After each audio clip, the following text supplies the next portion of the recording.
નમસ્કાર વિદ્યાર્થી મિત્રો, આજે આપણે પ્રકરણ 2 એક ચલ દૂર એક સમીકરણ સ્વાધ્યાયન પોથીની અંદર ભાગ 2 જેની અંદર બાકી રહેલા ઉદાહરણો જોઈશું. અહીંયા આપણને દાખલા નંબર 8 n/4 4n/12 વત્તા 3n/6 બરાબર 17 ઓછા n આપેલા છે. તો સૌથી પહેલાં આપણે અહીંયા જો ઉપરથી નીચે કોઈ છેદ ઉડતા હશે તો પહેલાં એને આપણે ઉડાડશું. તો અહીંયા n/4 એમ રહેશે. અહીંયા 4 તેરી 12 એટલે n/3 વત્તા 3 દુ 6 એટલે n/2 17 ઓછા. હવે આપણે આની અંદર લસાની રીત અથવા તો ચોકડી ગુણાકારની રીતે સાદુરૂપ આપશું. તો માની લો કે ચોકડી ગુણાકારની રીતે આ બેનું સાદુરૂપ આપીએ તો 3નો ગુણાકાર n સાથે એટલે 3n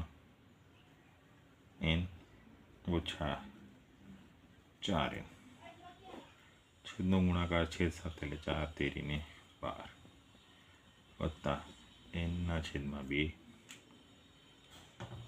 બરાબર 17 ઓછા n. બાદબાકી કરશું તો ઓછા n/12 વત્તા n/2 17 ઓછા n. હવે ફરીથી અહીંયા આપણે ચોકડી ગુણાકાર પદ્ધતિથી કામ કરશું. ઓછા 2n વત્તા 12n છેદમાં થશે 24 બરાબર 17 ઓછા n. હવે 24 ભાગાકારમાં છે, સામે જશે તો ગુણાકાર થશે. 2n વત્તા 12n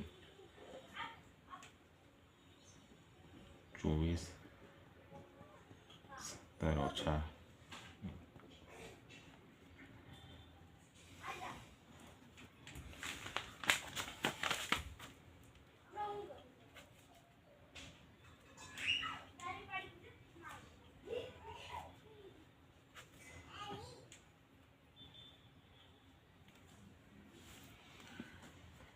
ઓછા 2n વત્તા 12n આ થશે 408 ઓછા 24n. 12માંથી 2 જશે 10 10n વત્તા 24n બરાબર 408.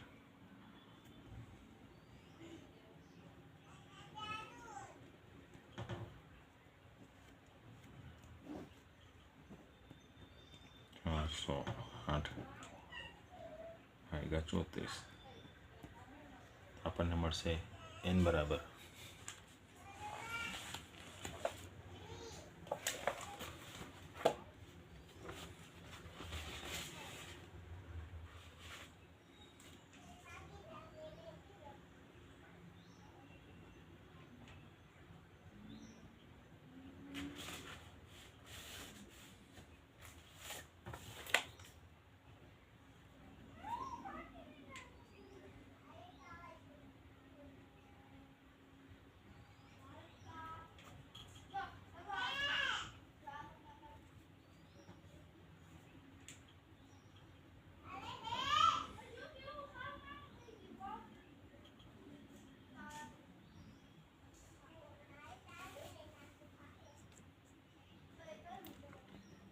204 17.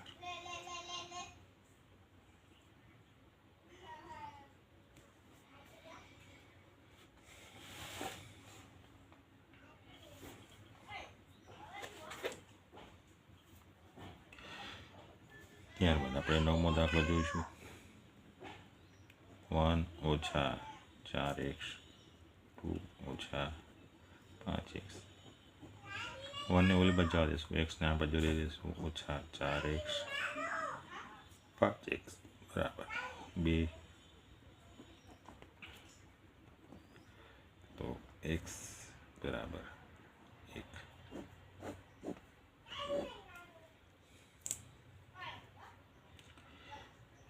ત્યારબાદ જોઈએ મિત્રો નીચે, તો અહીંયા આપણે એક્સનો ગુણાકાર છે, એક્સનો વર્ગ થશે ઓછા એક્સ બરાબર 5. તો એક ચલ સમીકરણ કયું આવશે? એક્સ વર્ગ ઓછા એક્સ ઓછા 5 બરાબર 0.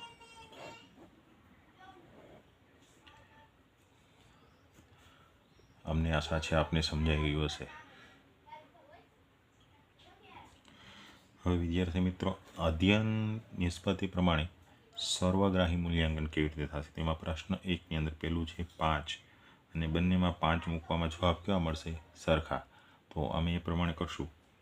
બીજો જે પ્રશ્ન છે એમાં માત્ર ઉકેલ એક જ મળશે. ત્યારબાદ પ્રશ્ન 2, જેની અંદર આપણે સાદુરૂપ આપવાનું છે, એમાં એક્સની કિંમત આપણે ગોતવાની છે કે 2/5 એક્સ ઓછા 2 બરાબર 5 ઓછા 3/5 એક્સ. તો 2/5 એક્સ અને આ બાજુ લઈએ એટલે વત્તા 3/5 એક્સ 5 વત્તા 2. આ બંનેમાંથી એક પંચમાં આવશે એ સામાન્ય નીકળશે, એટલે કૌંસમાં 2x વત્તા 3x બરાબર 7. 3 ને 2 5x છેદમાં 5 બરાબર 7. 5 5 ઉડી જશે, x બરાબર 7. તો વિદ્યાર્થી મિત્રો, આપણને x બરાબર કેટલા મળે છે? અહીંયા 7.